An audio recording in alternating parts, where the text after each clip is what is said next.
I live alone in a brick house in Brooklyn, New York. It is not a large house, not the kind you see on glossy magazine covers or in real estate ads promising luxury and glamour.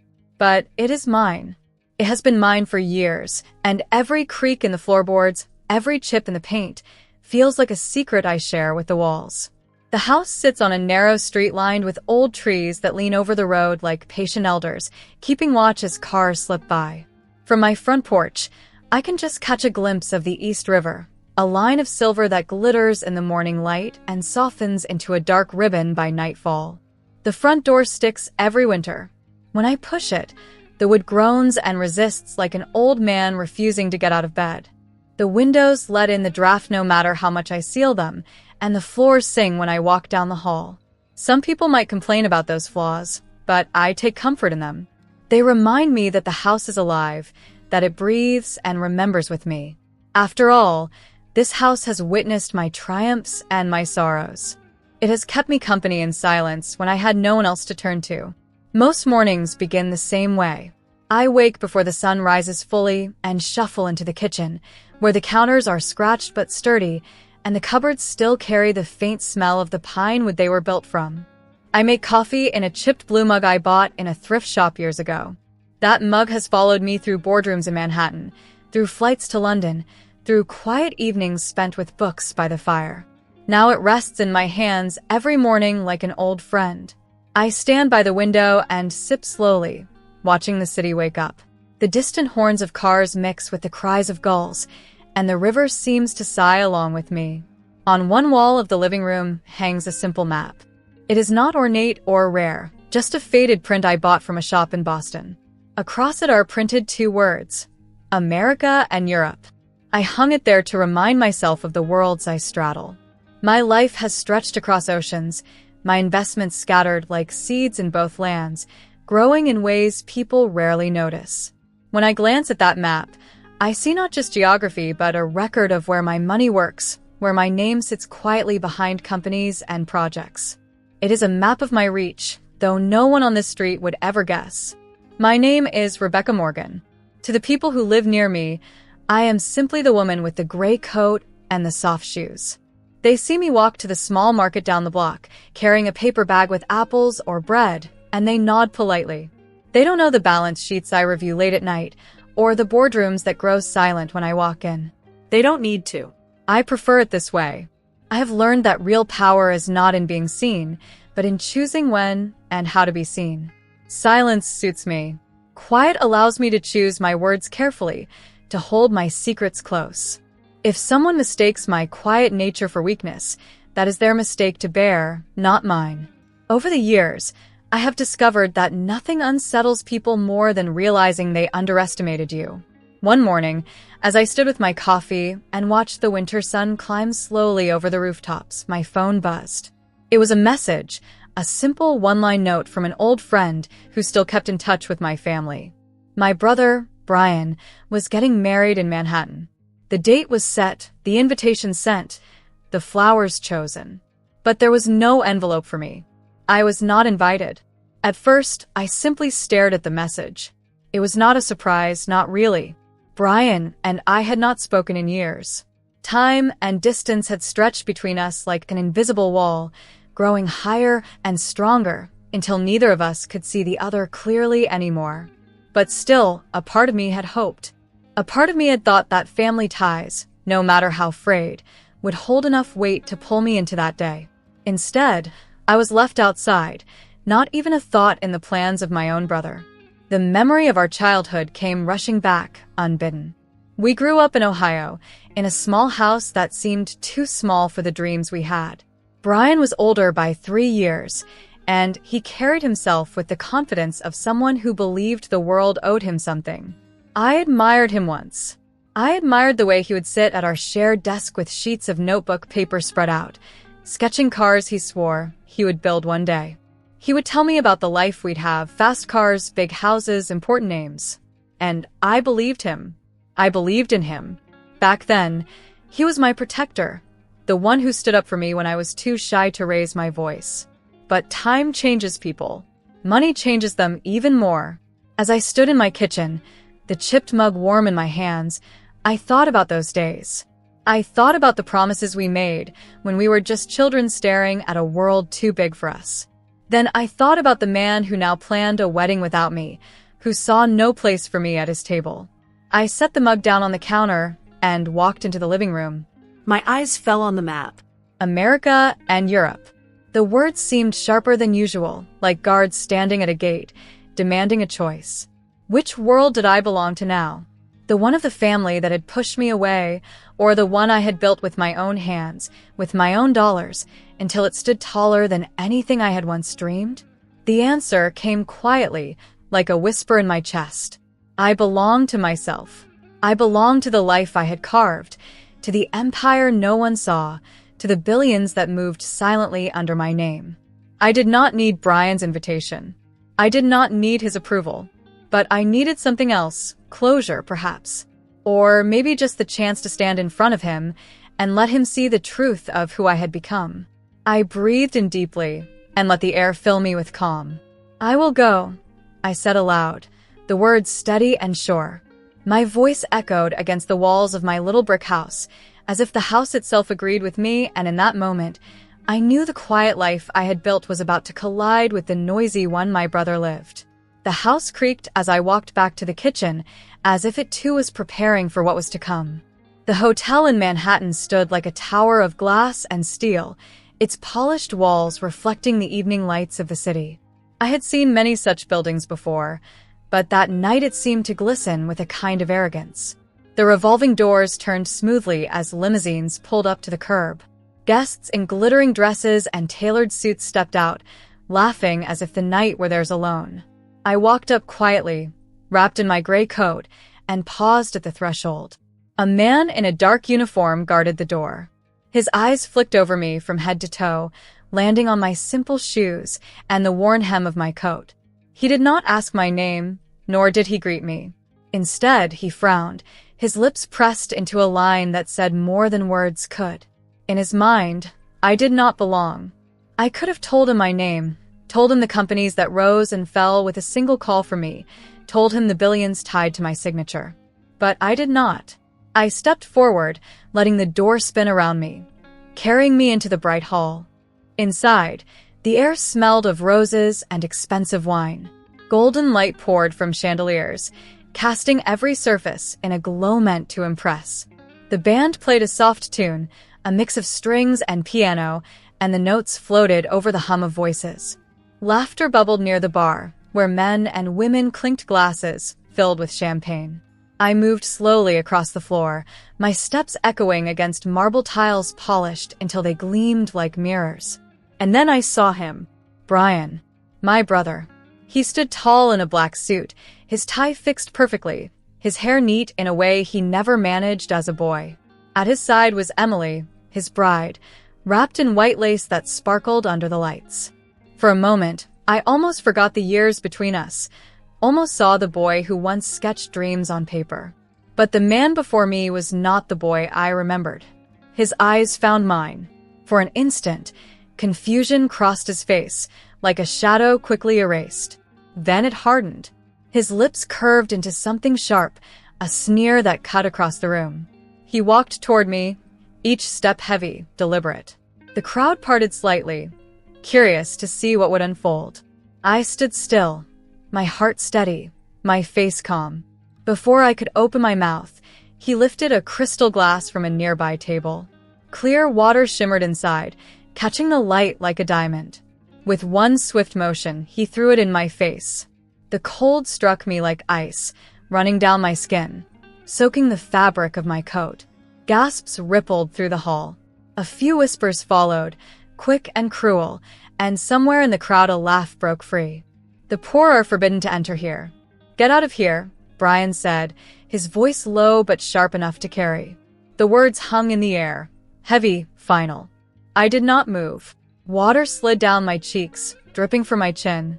I felt it trace my skin, a thin reminder of the moment. Around me, people watched with guarded eyes, some curious, some amused. No one stepped forward. To them, I was nothing more than an intruder, an employee who had wandered where she did not belong. Not one of them spoke my name. I let my gaze sweep the room. Near the stage stood members of Brian's company, the men and women in their polished suits, holding glasses of wine but not drinking. They had met me before, though only in passing, and perhaps none of them remembered. Or perhaps they remembered too well and feared what speaking might cost them. Their eyes slid away from mine, down to the floor or toward the far walls.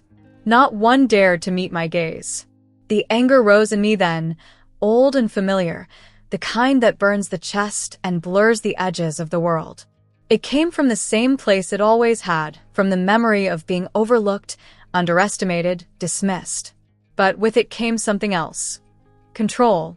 I had learned long ago that anger left unchecked was a weapon that cut its wielder as much as its target. So, I let the fire burn quietly inside me, warming me instead of consuming me. "Hello, Brian," I said, my voice soft, steady. "Congratulations." His sneer deepened, as if my calm only fed his disdain. He rolled his eyes and turned his head, speaking not to me but to the guards near the door. "Security." The word rang out like a command, crisp and impatient. The guards began to move, their heavy shoes striking the floor in rhythm. My eyes stayed on Brian. I could see the pride in his posture, the satisfaction in his stance, as though he believed he had triumphed. He thought he had drawn a line, marked the boundaries of his new world, and thrown me out of it forever. But he did not know me. He did not know what I had built in silence, what walls I had torn down, and what towers I had raised. He thought I was a shadow, a mistake that had wandered in. He thought I was poor. As the guards came closer, I felt the weight of every eye in the room. I felt the silence swell, pressing against me, waiting to see if I would shrink, if I would beg, if I would flee. Instead, I stood taller. The water cooled against my skin, but my voice remained calm. I spoke again, not to the guards, not to the crowd, but to Brian alone. "Do you know who you are speaking to, brother?" For the first time, a flicker crossed his face, quick and uncertain. But it was gone in an instant, replaced by the same cold pride. He said nothing, only waved his hand as the guards stepped closer. And in that moment, as the hall held its breath, I knew this was not the end. It was only the door to something greater. The guards were only a few steps away, their dark suits moving like shadows across the polished floor, when a figure suddenly cut between us. She wore a silver dress that shimmered under the lights, catching every eye in the room. Her presence was sharp, deliberate, and she held herself with a kind of authority that made even the band pause mid-note. "Stop." Her voice rang out, low, clear, and commanding. The guards halted instantly, unsure whether to follow Brian's order or hers. Silence swept the hall, as though the music and chatter had been swallowed whole. I recognized her before Brian did. Julia Reed, chief executive of my brother's company, and one of the few people who had seen me not as a shadow, but as the quiet force behind their empire. We had met only twice. Once in New York, in a private office where the blinds had been drawn against the city lights, and once in London, in a boardroom that smelled of ink and ambition. In both moments, she had looked at me not as a ghost, but as the one who held the strings. She knew my face. She knew my silence. And now she stood between me and my brother, her silver dress gleaming like armor. "Shut your mouth, Brian," Julia said, her voice firm enough to still the whispers. "She is our biggest investor." The words cracked through the room like glass shattering. Heads turned sharply, conversations froze mid-breath, and even Emily's hands dropped, her bouquet of white roses hanging limp at her side. The guards looked from Julia to Brian, then back to me, their steps faltering.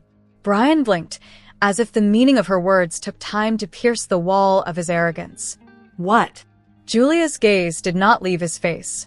She pointed lightly, almost casually, in my direction. "Rebecca holds more than 60% of our voting shares. If she pulls her money, the company collapses. We both know the truth.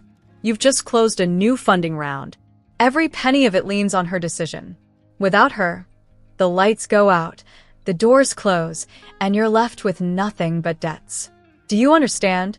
The crowd murmured, a soft tide of disbelief. Faces I recognized from annual meetings and distant conferences stared at me with wide eyes, suddenly recalculating who I was, suddenly realizing how wrong their assumptions had been. The poor intruder, the outcast at the wedding, had just been named the owner of their future. I didn't need Julia to rattle off numbers. I knew them better than anyone. My empire stretched quietly across industries, spread like roots beneath the surface. $15 billion, an amount most people could not imagine, anchored in energy projects, housing developments, and medical research. In America, I had poured money into green energy plants that powered thousands of homes. In Europe, my funds underwrote hospitals in Edinburgh and small startups in Dublin that watched markets while New York slept. Pounds and dollars, clean and simple, were the lifeblood of everything I touched. Most people never knew, and that was how I preferred it. I was a silent partner, a shadow on the ledger. But here, under the golden lights of a Manhattan ballroom, my shadow stretched long enough to darken every glass of champagne in the room. Brian's face drained of color. The arrogance that had burned so brightly in his eyes moments ago flickered, faltered, and collapsed into shock. He looked down at the glass in his hand as though it had betrayed him, then at the water dripping from my coat. His mouth opened, then closed again. "Rebecca," his voice cracked. I tilted my head, not unkindly. "You thought I was staff," I said softly. "You thought I was poor." The words were not meant to wound. They were simply the truth. But truth has a way of cutting deeper than cruelty. Brian swallowed hard, his lips trembling. "I'm sorry," he whispered, barely audible. For the first time in years, I saw not the man in a tailored suit, not the proud host of a grand wedding, but the boy who once drew cars for me on scraps of paper. The boy who promised that one day we would both live in houses with wide windows and endless light. For a moment, I almost felt the weight of that old love, the bond of childhood that had carried us through poverty and dreams. But the present stood firmly between us, demanding to be heard. The room was still watching. Every guest, every investor, every employee. Emily stared at me with a face caught between fear and curiosity, clutching her bouquet as if it might anchor her. The silence stretched like glass, fragile and ready to break. Julia stepped closer to me, her hand brushing lightly against my shoulder. The gesture was small, almost hidden, but I understood it. She had done her part. She had spoken the truth that needed to be spoken, and now the weight of choice rested on me. Brian's apology hung in the air, thin and trembling. He wanted me to say it was enough, that forgiveness would close the wound he had opened. But forgiveness is not a ribbon you tie around an insult and call it a gift. Forgiveness is a decision, and not one given lightly. I let the silence linger, let him feel the weight of what he had done, of what he had nearly lost. The crowd shifted uneasily, unsure whether to breathe, and then I spoke. "Brian," I said, steady and calm, "you are my brother, and for that, I forgive you. But forgiveness does not mean return. I will not erase what you have shown me tonight." His face twisted with regret, but he said nothing. His bride clutched his arm tighter, her eyes darting nervously between us. I turned my gaze toward Julia, who nodded once, respectful and sure. She knew the truth as well as I did. Some bonds can be mended, and others must be left broken. Tonight, I had been reminded of which kindness was, and so, in that glittering hall, soaked still from the water of my brother's contempt, I chose to stand as I always had, quiet, steady, and unshaken. The reveal was complete. The truth lay open for all to see. But the power of truth is not in the revelation itself. It is in what comes after. For a long moment after Julia's words, the ballroom stood frozen. It felt as if the chandeliers themselves had stopped glowing, waiting for me to speak, waiting for me to decide. I had never liked being the center of attention. My strength had always come from working in silence, moving money where it was needed, letting others take the stage while I held the power in the shadows. But now the light was on me, and my brother, my own blood, was standing in it as if the ground beneath him had given way. I looked at Brian, at his wide eyes and trembling lips. In that instant, I understood the full weight of what I could do. If I pulled my money, the company would fold. The offices in Chicago would lock their doors, leaving hundreds without jobs. Families in Boston would stare at empty dinner tables. Teams in San Francisco who had built their lives around this company would suddenly be out in the cold. My power was absolute, and Brian knew it. That knowledge hollowed him out where he stood. But I also knew something else. Vengeance is a poor use of wealth. If I used my billions to crush him, it would be a blow not just to his pride, but to countless innocent people who had nothing to do with his cruelty. His mistake was his own. I would not let others pay the price for his arrogance. I turned to the band, who had been waiting, instruments poised in nervous silence. I raised my hand lightly. "Play," I said. The music returned in a soft wave, spilling across the room as if nothing had happened. The guests shifted uneasily, caught between shame and relief, their conversations beginning again in hushed tones. I faced Brian once more. "I forgive you," I said, my voice carrying without anger, steady as a stone in water. "But forgiveness does not mean return." He swallowed, desperate now, his pride stripped bare. "Please." "No," I cut him off gently but firmly, shaking my head. "I will not take back my dollars today. Your people will keep their work. The doors of your company will stay open. But you and I are done. No more calls, no more holidays, no more doors to slam in my face, and no more doors for me to open for you." His shoulders sagged as if I had struck him harder than I ever could with money. Emily stepped forward, her hand tightening around his arm. Her face was pale, but there was a kind of softness in her eyes, as if she understood something he did not yet grasp. I hoped she would be kind to him. I hoped he would learn. Without another word, I turned and walked out of the hall. The marble floor echoed under my steps, and though I could feel every gaze following me, I never looked back. The great glass doors opened before me, and the cool night air of Manhattan washed over me like a blessing. A driver, standing by one of the black cars lined up at the curb, stepped toward me. "Do you need a ride, ma'am?" he asked. "Yes," I replied simply. "Brooklyn." As the car pulled away from the glowing hotel, I leaned back against the seat, watching the city lights flicker past. Manhattan shone with its towers of wealth and pride, but across the river, Brooklyn waited for me. The quiet streets, the modest house, the chipped blue mug that had held me through mornings of solitude. That was my true home. On the way, I pulled out my phone and sent a message to my office. "Set aside £2 million, I wrote. "Scholarship fund. America only. For young women who are told, not allowed. The door will open for them. Simple forms. Plain words. No barriers." The message was sent with a soft chime. I closed the phone and rested it in my lap. That decision brought me more peace than any act of revenge could. I could not erase Brian's cruelty, but I could turn the sting of his insult into an open door for others. That was the kind of power worth keeping. When I arrived at my house, the driver helped me out. I thanked him quietly and walked up the familiar steps.